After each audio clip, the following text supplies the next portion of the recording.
Pose la question. Quand tu vois souvent les étangs là, qu'est-ce qui crée la boue? Parce que quand on creuse, tu vois bien les gens travailler, il n'y a pas trop de boue. Déjà, les gens sont là sur le sol, ils creusent bien, bien. Mais après, quand on est en train d'élever le poisson, quelques mois plus tard, quand on vient pêcher les poissons, il y a la boue, parfois ça arrive même ici. Est-ce que tu peux un peu m'expliquer d'après toi, d'après ce que toi tu vois, qu'est-ce qui crée la boue là dans les temps? La boue dans les temps, là, moi je dis que ça peut être au niveau de la saleté. Bon, la saleté, quel genre de saleté? Genre les déchets que les poissons feront au fil de leur... Bon, si on regarde les déchets, tu penses que ça peut faire les déchets jusqu'à ce que ça arrive peut-être ici là? Non, quand même. Oui. Et maintenant, tu penses qu'en gros quoi? C'est vrai que les déchets peuvent intervenir, mais c'est vraiment minime.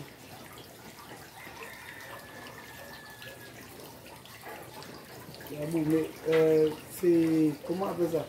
Vu que là, quand on commence à faire le travail, il n'y a pas encore de l'eau. Oui, il n'y a pas encore d'eau, il n'y a pas encore d'eau. Oui, mais la terre là, avec l'eau on va ajouter là-dedans, c'est ce qui va créer la boue.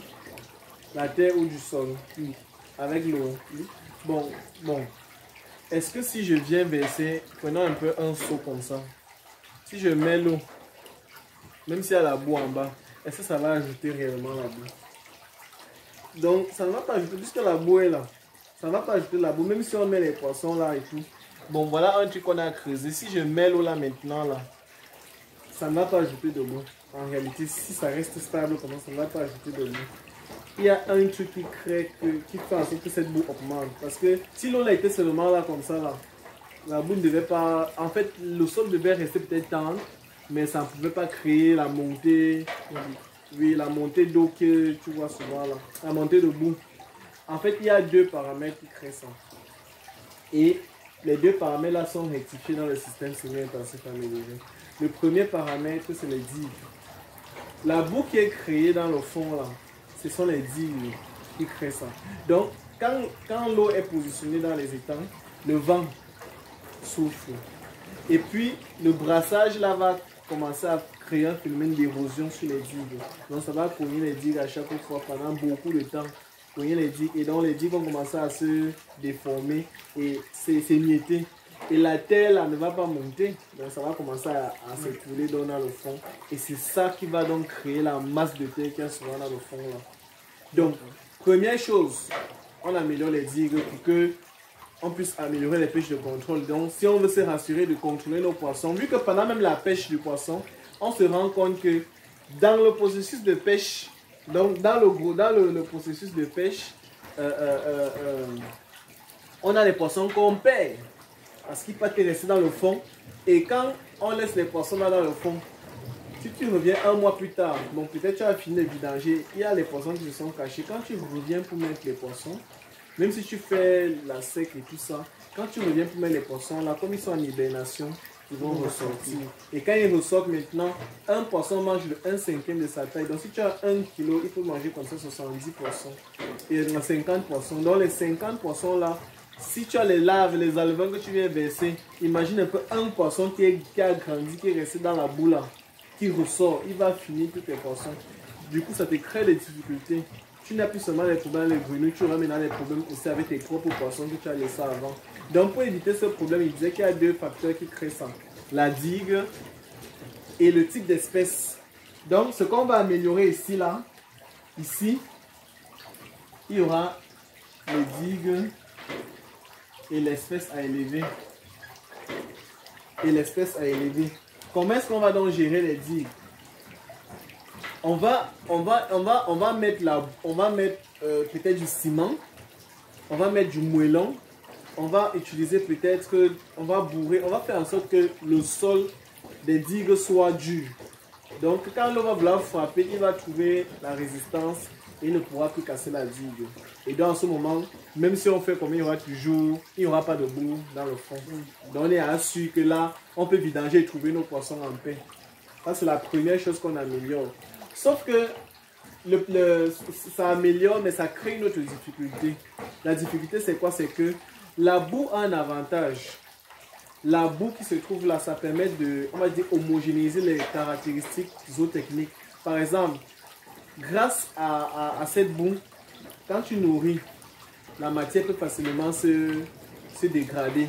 Parce qu'il y a assez de bactéries à l'intérieur qui dégradent la matière et homogénéisent la température.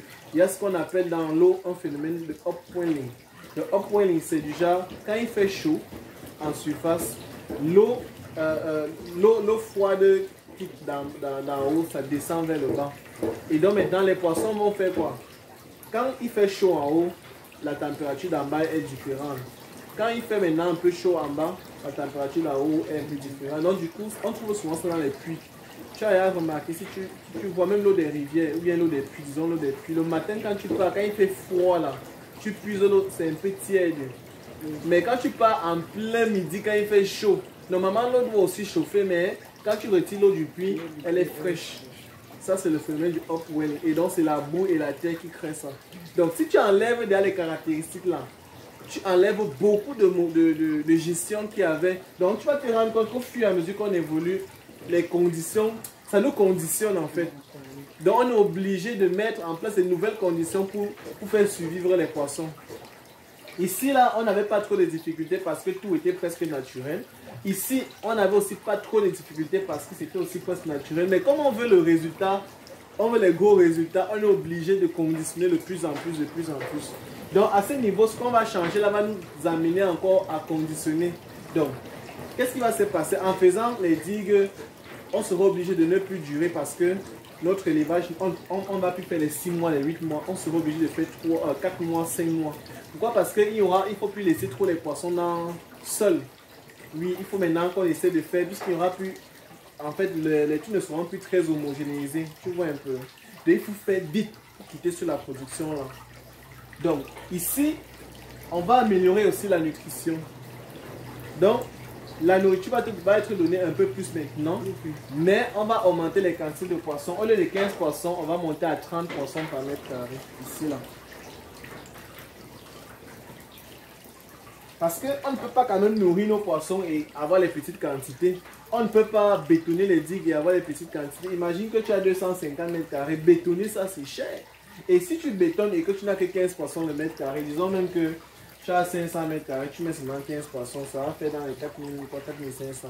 Si tu fais seulement 4500 poissons sur 500 mètres carrés, c'est comme si tu perdais du temps.